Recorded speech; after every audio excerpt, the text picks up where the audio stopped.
வணக்கம். கரூர் மாவட்டம் குளித்தலை பக்கத்தில் இருக்கிற சின்ன ரெட்டியாம்பட்டி அப்படின்ற அரசு நடுநிலைப் பள்ளியில் முதலமைச்சருடைய காலை உணவு திட்டம் இந்த திட்டம் கொண்டு வந்தாங்க. அந்த நடுநிலைப் பள்ளியில் ஒரு பட்டியலினத்தை சேர்ந்த அதாவது அருந்ததியர் பிரிவு உட்பட அந்த சாதியினரை சேர்ந்த நிரோஷா என்ற பெண் 35 வயது மதிக்கத்தக்க நிரோஷா என்ற பெண் பணிபுரிஞ்சு வந்துட்டு இருந்திருக்காங்க. அவங்கள கிட்டத்தட்ட பார்த்தீங்கன்னா இந்த அமைப்பை சேர்ந்தவங்க இந்த சாதியினரை சேர்ந்தவங்கன்னு தெரிஞ்சுதான் இவங்க வேலைக்கு எடுத்திருக்காங்க. அதாவது இந்த மகளிர் திட்ட மேலாளர் சத்யா என்பவங்க வேலைக்கு எடுத்திருக்காங்க.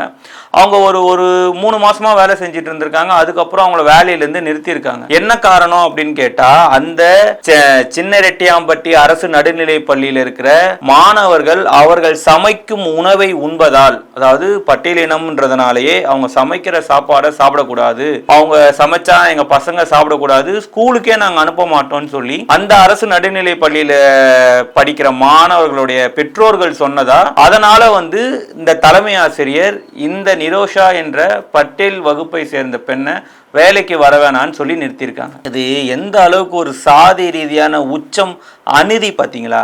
அதாவது சாதி இல்லையடி பாப்பா, குலம் உயர்த்தி தாழ்த்தி சொல்லுதல் பாவமடி பாப்பான்னு பாரதி பாடினாரு. அந்த பாரதியே பார்த்தீங்க அப்படின்னா தவறான மனிதன் சொல்லி யூடியூப் ரூட்டர்ஸ் உட்பட சில திமுக அமைப்பினர் சொல்லி கொண்டிருக்க இந்த நிலையில ஆளூர் ஷானவாஸ் எம்எல்ஏ அவர்கள் கூட சொல்லியிருப்பாரு, பாரதியாரை பத்தி பேசக்கூடாது, பாரதியார் பாடினதெல்லாம் சரி கிடையாது, நாங்க தான் திராவிடத்தை பிடிச்சோம், பாரதியார் பிராமணத்தை தான் வளர்த்தாரு, திராவிடத்தை வளர்த்தது நாங்க தான் பேசின ஆளூர் ஷானவாஸ் எம்எல்ஏக்கு இதெல்லாம் தெரியாதா? இல்ல திராவிட மாடல் அரசுல இந்த மாதிரி அநீதி இழைக்கப்படுது அதெல்லாம் தெரியாதா? அந்த பெண் கேட்கிறாங்க, அரசு நடுநிலை பள்ளியில எல்லோரும் சமம், அப்படி இருக்கும்போது எப்படி பெற்றோர்கள் இந்த விஷயத்த கூறி இருந்தாலும் அந்த தலைமை ஆசிரியர் என்ன சொல்லியிருக்கணும்? இங்க சாதியே கிடையாது, நிரோஷா என்ற பெண் தான் சமைப்பாங்க, நீங்க உங்க குழந்தைகளை அனுப்புனா அனுப்புங்க, அனுப்பாட்டி போங்க அப்படின்றது அறிவிப்பை தானே சொல்லியிருக்கணும். தலைமை ஆசிரியர் எதன் அடிப்படையில் இந்த நிரோஷா என்ற பெண்ணை வேலையை விட்டு நிறுத்துறாங்க?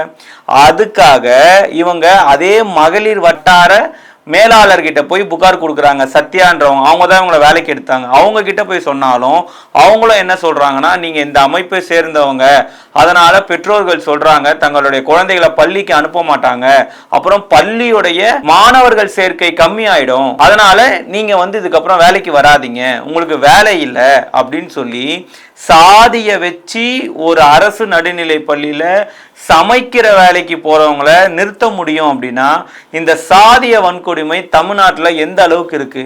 அந்த பாதிக்கப்பட்ட பெண் நிரோஷா அவர்கள் சொல்றாங்க, நாங்க இந்த சாதியில பிறந்ததுனால நாங்க புறக்கணிக்கப்படுகிறோமா?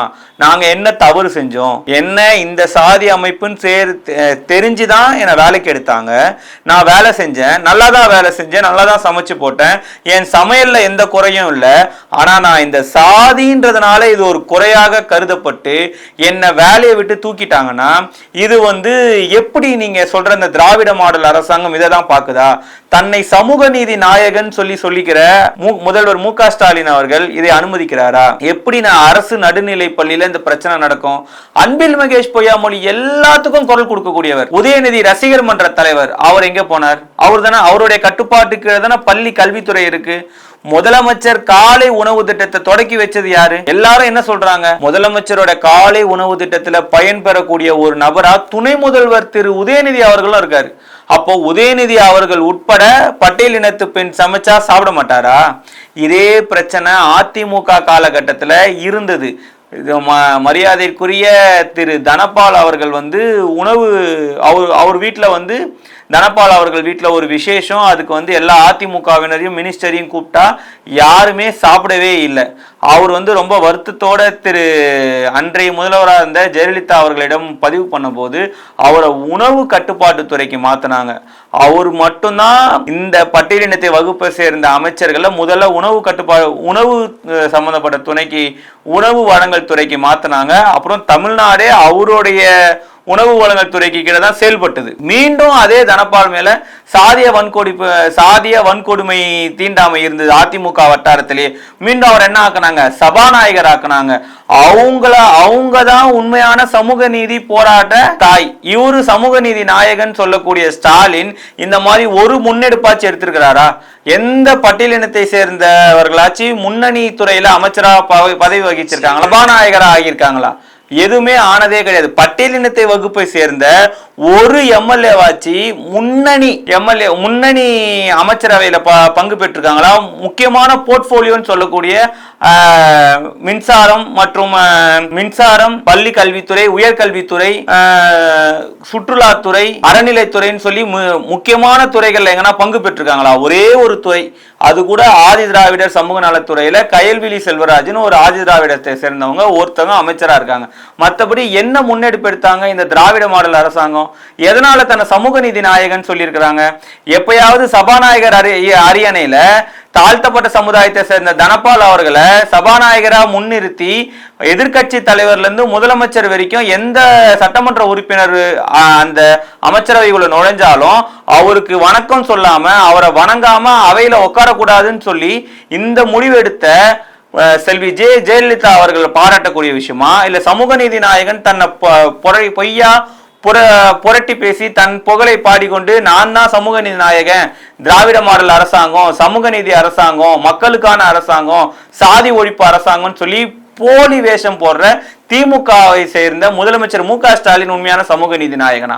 இதெல்லாம் மக்கள் பார்வைக்கு மக்கள் தெரிஞ்சுக்கணும். இன்னும் ஜாதி அழிஞ்சிச்சு, ஜாதி அழிச்சது பெரியார் அப்படின்னு இவங்க சொல்லிட்டு இருக்க நிலையில சாதி அழிந்தால் இந்த மாதிரியான பிரச்சனைகள் ஏன் வருது? அந்த தலைமை ஆசிரியர் என்ன சொல்லியிருக்கணும்? யாரா இருந்தா என்ன, அவங்க சமைக்கிற வேலை செய்யறாங்க, அவங்க எந்த சாதியா இருந்தா உங்களுக்கு என்ன, அவங்க சமையல்ல ஏதாச்சும் குறை இருக்கா, அதை சாப்பிட்டு உங்க பசங்களுக்கு ஏதாச்சும் சொல்லுங்க, நாம அதை மறுபரிசீலனை பண்ணலாம். ஆனா அவங்க இந்த வகுப்பை சேர்ந்தவர்கள்ன்றதுக்காக எப்படி அவங்கள வேலையை விட்டு தூக்கலாம்னு நீங்க சொல்லுவீங்க, வேலையை விட்டு தூக்கணும்னு நீங்க சொல்லுவீங்க அப்படின்னு தலைமை ஆசிரியர் கேட்டிருக்கணும். தலைமை ஆசிரியர் அப்படி கேட்டு இவங்களை வேலையை விட்டு எடுத்திருக்க கூடாது, இவங்களை மீண்டும் அங்கேயே பணிபுரிய வச்சிருக்கணும். ஆனா தலைமை ஆசிரியரும் அந்த பெற்றோர்கள் சொன்னதை வச்சு இவங்க வேலையை விட்டு தூக்கிட்டாங்க.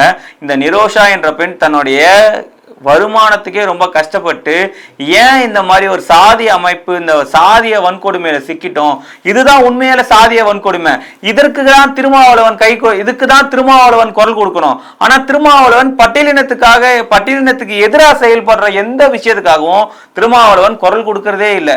தன்னை ஒடுக்கப்பட்டோரின் உரிமை குரலாக பிரதிபலிக்கிறவர் நினைச்சுக்கிட்டு இந்த கூட்டணிக்கும் இந்த 2 சீட்டு சட்டமன்ற தேர்தலில் 6 சீட்டுக்காக ஏகப்பட்ட சமரசத்தை திருமாவளவன் செய்துகிறார்.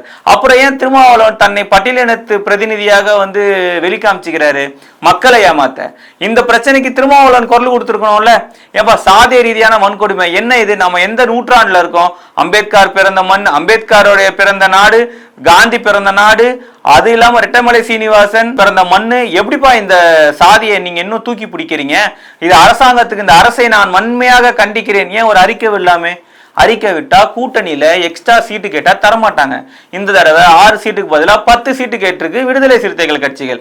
அதனால எந்த சமரசத்தை வேணா செய்துக்கலாம். திருமாவளவன் நினைக்கிற கூட்டணி கணக்கு தான் இது. ஆனா இன்னைக்கும் இந்த பட்டியலினத்தை சேர்ந்த இந்த மாதிரியான பெண்கள் தொடர்ந்து காவல்துறையாலையும் அரசு அதிகாரிகளாகவும் பாதிக்கப்பட்டுட்டே தான் இருக்காங்க. இதையெல்லாம் இந்த முதலமைச்சர் சரி பண்ணணும். தான் கட்டுப்பாட்டு கீழே இருக்கிற துறைகளை தன்னுடைய கண்ட்ரோல்ல வச்சிருக்கணும். குறிப்பா பள்ளி கல்வித்துறையில மீண்டும் நிரோஷா என்ற பெண்ணுக்கு அந்த பணியை வழங்க வேண்டும் என்ற முக்கியமான கோரிக்கையுடன் இந்த காணொளியை நிறைவு செய்கிறேன். நன்றி.